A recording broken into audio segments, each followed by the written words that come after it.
So on Father's Day, I watched this movie that I heard so much about. Is God Is. It tells the story of two twins, Racine and Anaya, on their revenge tour to kill their dad. And the person who sent them on their mission is their dying mother. Okay, let's talk about it. First things first. When I first heard about this movie, I kind of rolled my eyes because I'm kind of over the revenge Western story. But something told me to give this one a shot, so I did. So let's get into it. So Racine and Anaya are two severely burned sisters. Anaya is burned worse, as she is burned from what I've seen, her upper half, her face, all of that is severely burned, scarring, all of that. Uh, Racine just has her arm, and I think up to a piece of her neck burned. So much so that it looks like the ring finger and pinky have pretty much been scarred into one finger. And it's even referenced in the movie that she's the prettier one with the privileges of being mean, whereas Anaya has to be meaner. And from jump on this movie, I had this thought where Anaya is the more timid, more quiet, nicer, maybe even naive sister, and Racine is the defensive, more rough around the edges, more impulsive sister. And although they do care for each other a lot, there is a lot of emotional manipulation by Racine to Anaya. So much so that I started to get the inkling of, is this really two people? Or could this be like the mindset of one person dealing with the fork in the road mentality, where we have the super ego, which is kind of putting a stop and putting those blockers on, and Racine is more of the id, where she just does the thing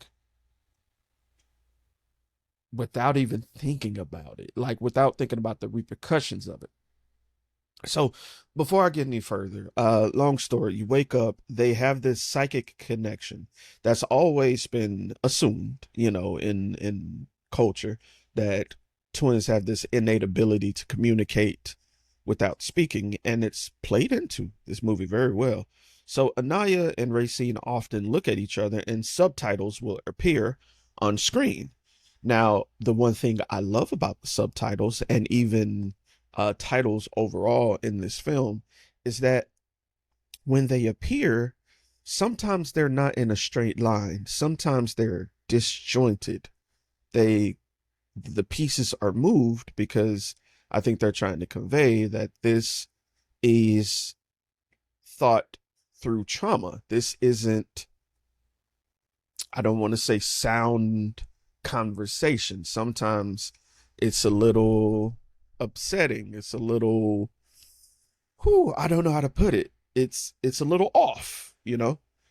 And I kind of like that. I really dug that they leaned into the fact that, hey, trauma can make you do things that'll make you side eye normal people, right? Even everyday conversations, even the way they, in the beginning of the film, there's a statement that them girls are always burning, always burning. And at first, I thought it meant their wounds, the scarring on their skin, because you see they treat each other with putting ice on each other, and they swap back and forth. So I imagine those girls are always burning just on surface level meant that they're still feeling the burning sensation on skin. But as you find out, it meant that these women are being torn at. They are dealing with the trauma of family, and they're still suffering. Them girls are burning, them girls are going through it. So they get this letter, right? And Racine reads it. This letter's to Racine. And Racine is like, hey, yo, this is this feels like mom sent this letter, and it turns out mom did. Mom sent them a letter beckoning them to come find her. Now, these twins have been put in foster service time and time again. They're grown up. And the one thing that's kind of weird is that the mother, played by Vivica Fox, sent this letter specifically to Racine, not to Racine and Anaya, right? And I think this is a commentary on parents have a favorite, right? Even when they haven't spent majority of their time with their kids, there's always this favoritism that's in the air, and they tend to have their favorite as the one who obeys them without question. And that's what Racine is. Racine goes, drops everything. They lose their job because of Racine threatening someone. Racine and Anaya go down south because they were up north to go meet mom. And Anaya makes a point that, yo, why didn't she send a letter to me too? And Racine is like, because you get all emotional, which is going to become like this recurring point in the movie. And it's also weird that these kids have been in foster care for all these years. How could she possibly know, one, where she's located, and two, who to talk to, right? So they go to see mom. They're in Virginia, I think. Or maybe even further. I know they stop at a state sign for Virginia and start twerking on it, which I thought was funny. So they pull up to the house and there's a welcome sign that says, "Welcome home, Racine and Anaya." And they're dressed in dresses, which is not typically how we see them dress, right? Which goes to kind of reinforce the point I'm going to make later, that this movie is kind of about blind religious following. We'll come back to that. So they get to the front of the house. There's a sign that says, "Welcome home, Racine and Anaya." And Anaya stops and she looks at the sign and says she spelled my name wrong. Okay. Okay. Okay. But they go in anyway. And they go in. The door is unlocked. They walk in and there's a shroud. There's this veil hanging. They push it back. And it is their mother lying in a bed with I can't think of the mask type, but whenever someone has a severe burn, they have a mask on that kind of pulls the skin back. And I'm assuming this is to reduce inflammation. I don't know. I'm not a nurse. So there are three women braiding her hair. And one thing I noticed, all of them are wearing like gold adornments, gold chains. It's almost like a shrine almost, like when you see gods, you see the people waving them with palm fronds to keep them cool. It's almost to that degree. It's like she is a deity. And so Racine makes the comment that this is God. This ain't just mama. This is God. And Anaya's like, "Why do you say that?" And she was like, "We came from her, didn't? She gave us life." Okay. So they go in and everyone pauses and mom tells them they cool. These are my daughters, my beautiful daughters. And as she starts to talk, she starts to light up a blunt. And Anaya's like, she looks at her sister and they're having a conversation, but this is telepathically. It's now a little disjointed, where it was just subtitles before. Now you can see the disconnect happening between the two sisters. So as she's smoking the blunt, they're asking questions, she tells them to come closer so she can feel them, right? And they say, "How you doing, mama? What's going on?" She was like, dying. And they look at each other and they don't know what to do, but they eventually nervously laugh it off. And she tells them, how much she loved them, how she didn't reach out to them to keep them safe. And she's dying, but she has a mission for them. She needs them to kill their daddy. And so Anaya's like, "No, nah, you gotta be tripping." Both of them are hesitant. And so she goes over the story as to what happened.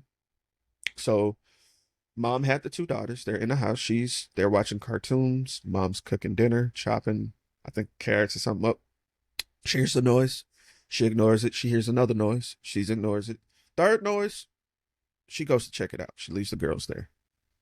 She's slowly walking around. Now, while this is happening, past scenes are filmed in this sepia soaked tone, right? Like a brownish, grayish, almost black and white look, but it's like a brown tint to it to show that this is a memory. And it's terrifying. It's building so much tension. And as she's searching around, she's not finding it. She goes to the restroom. She looks, she turns, she drops the knife. There he is. The dad, played by Sterling K. Brown. And the creepy thing is, you don't see him entirely. You see his back and the lower half of his mouth, right? And you see he has beautiful white teeth, but they're in contrast with his black skin. And it's unnerving how it's shot. He's smiling and she's narrating as she's in place what's occurring, which is also scary because she's telling what she's thinking as she's in the moment. And I believe this was specifically shot for all of the naysayers who are saying, when your life is in danger, what are you thinking? You know, why don't you just do this? Why don't you just do that? And she's actively telling you her options. She could try to run, right? Or she could let him touch her because he does have a tender side. And as he's caressing her face, he leans in, he grabs her by the throat, right? Because she thought if she didn't react, you know, there's a, what's it called? A restraining order, you know. She thought that would, you know, keep her safe if she just kept calm. And apparently he broke into the house. You know, that was the noise she was hearing. And now he drags her, beats her, and throws her in the tub. Now, after he strangled her, she passes out. Sterling K. Brown pours liquor onto her. He gets the children, says, we're going to play a game. And he says, who can save mommy? He strikes a match and throws it on her and starts burning her. And he walks off. And he leaves her there with the kids. And you hear the kids screaming. You hear the mom screaming. And Sterling K. Brown's back is at the door as he whips out a cigarette, smokes it like nothing is going on. And it cuts to the present. And now the resolve has been built. The mission is set in stone. At least for Racine, it is. They're going to kill their dad.